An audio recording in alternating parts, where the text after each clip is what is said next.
جلاش الجبنة هنعمله بطريقة سهلة ولذيذة وطعمه خطير. يلا بينا نبدأ على طول. بس قبل ما نبدأ متنسيش تعملي اشتراك في القناة ولايك، عاوزين نوصل 1000 مشترك خلال رمضان ان شاء الله. يلا بقى ادعموني بالاشتراك واللايك. يلا بينا. هنحاول نعمله بطريقة اقتصادية ومش مكلفة. اول حاجة في البولة هنحط قطعتين من الجبنة القريش، عليها شوية جزر مبشورين عشان يبقى كده طري معانا وما يقرمش. وعايزة اقولك الجزر في الوصفة دي حلوة قوي، وعليها فلفل حامي وبارد. عايزة بقى تضيفي موتزاريلا، جبنه مثلثات، زيتون، لانشون، بسطرمه، كله بتاعك، بس احنا بنحاول نعملها باقل التكاليف. هنقلبها كويس قوي، وبعد كده هنجيب الصاج بتاعنا هندهنه من تحت سمنه حلوه عشان الجلاش بتاعنا ما يلزقش مننا ويطلع كده لونه حلو وذهبي من تحت. هنفرش عليه اول طبقتين، وبعد كده احط عليه شويه سمنه برده بالفرشه كده، كل طبقتين عشان الموضوع ما يبقاش مدهن معانا قوي كده ويتعبنا.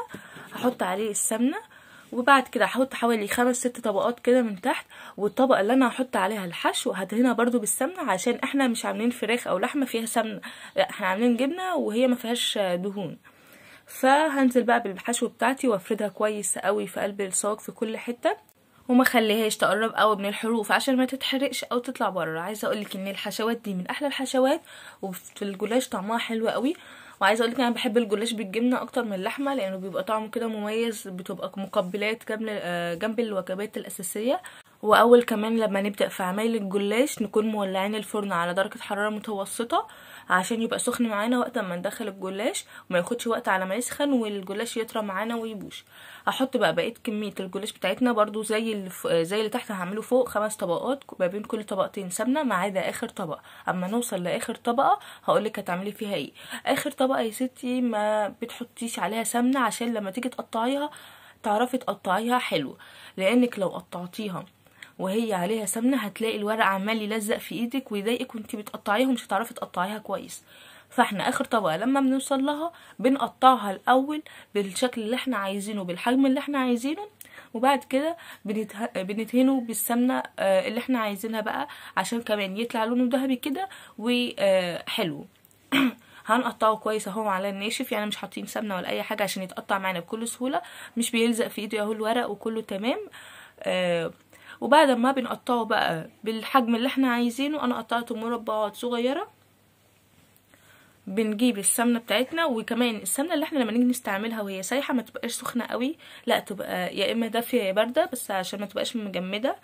هبدأ بقى بعد ما قطعتها احط بالفرشه كده سمنه، وتحطي عليها السمنه من فوق بالراحه، عشان لو عملتيها جامد كده ومشيتيهم جنب بعض هتلاقي الورق عمال يلزق في الفرشه ويطلع كده ويضايقك وهتتلخبطي.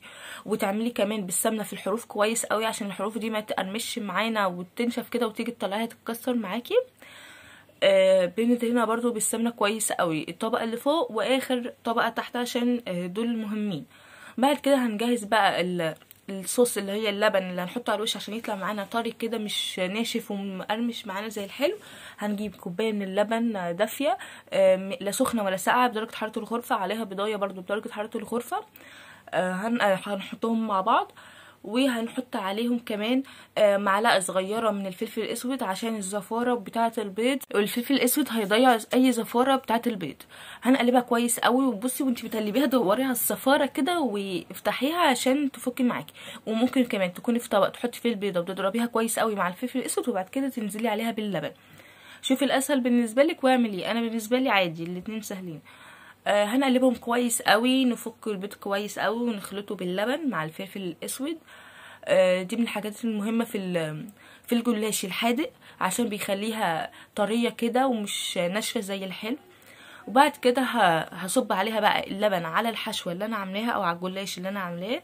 هنوزعه كده في كل حته عشان نتاكد ان كل حته في الجلاش اخدت من اللبن ده عشان ما تبقاش ناشفه معانا. وهنبدا نحرك كده الصينيه عشان الحتت اللي ما راحتلهاش تروح لها وبس. ممكن عايزه اقولك ان انا حطيت على الوش حبه البركه، بس للاسف ما كنتش بصور وقتها، بتخلي برضو طعم الجلاش حلو ولونه كده مميز. وهدخله الفرن نص ساعه. عايزه اقولك لما تدخليها وتبدا بقى تاخد لون من فوق وتلاقيها ثابت من جناب كده واحمرت، اول ما تلاقيها بدات تاخد لون حلو كده من فوق تعرفي ان هي من تحت استوت، من غير ما تقعدي تقلبي وتتعبي كده. وبعد ما تلاقيها اخدت لون كده، بدأت تاخد لون من على الوش، طلعيها في الرف اللي فوق بقى عشان تاخد اللون الذهبي المميز. وان ده شكلها بصي حلوه قوي، واخدت لون من فوق مميز ومن تحت برضو حلوه قوي. وجربوها بجد هتعجبكم.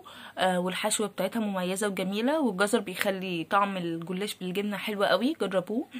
بس ما تنسوش تشتركوا في القناه وتعملوا لايك عشان تدعموني. نتقابل في وصفه جديده ان شاء الله.